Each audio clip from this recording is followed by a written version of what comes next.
বৈশাখের প্রথম প্রহরে রমনার বটমূলে বাংলা নববর্ষ বরণের সব প্রস্তুতি যখন শেষের দিকে, তখন ছায়ানটে চলছে গানের মহড়া।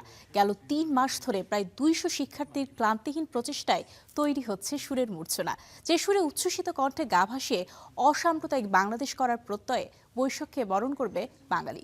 বৈশাখের প্রথম প্রত্যুষে নববর্ষের এই আবাহন ছায়ানটের গণ্ডি ছাড়িয়ে এখন পরিণত হয়েছে জাতীয় উৎসবে। মাত্র ৪ মাস আগে এভাবেই হামলা আর ভাঙচুরের মধ্য দিয়ে গড়িয়ে দেওয়ার চেষ্টা করা হয়েছিল বাঙালি সংস্কৃতি চর্চার ঐতিহ্যবাহী সংগঠন ছায়ানটকে। কিন্তু ছায়ানট যেন সুকান্তের সেই দুর্মর কবিতা, জ্বলে পুড়ে ছারখার তবু মাথা নোয়াবার নয়। এই সুরে ম্লান হয়ে যাওয়ার প্রত্যাশা জগতের সমস্ত জরা। সুরের মূর্ছনায় ঐতিহ্যের আবহে পহেলা বৈশাখকে বরণ করতে এভাবেই প্রস্তুতি চলছে ছায়ানটে।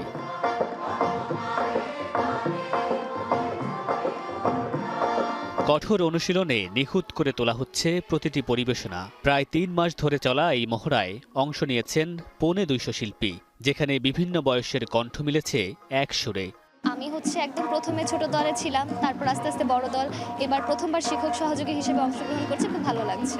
অনেক এক্সাইটিং একটা জিনিস যে আমরা আমাদের দেশের জন্য এরকম একটা কিছু করতে পারছি, আমাদের দেশকে রিপ্রেজেন্ট করতে পারছি। পুরনো বছরের যত খারাপ অভিজ্ঞতা আছে আমাদের, সেই জিনিসগুলো থেকে জানি আমরা বের হয়ে আসতে পারি এবং নতুন বছরকে আমরা সুন্দরভাবে বরণ করতে পারি, এটাই আমাদের প্রত্যাশা।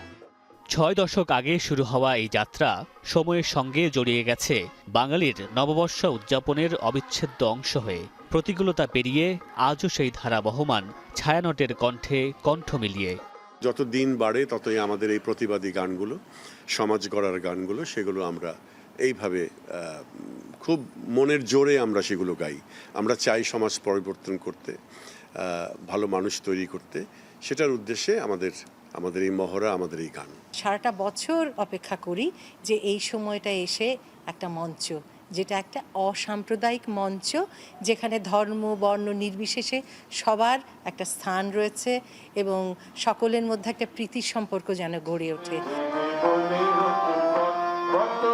সুরের এই বন্ধনে আবারও নতুন করে জেগে উঠবে বাঙালি, নতুন স্বপ্ন নিয়ে বরণ করবে নতুন বছর, এমনটাই প্রত্যাশা আয়োজকদের। Mamunur Rashid Ponel, Star News, Dhaka.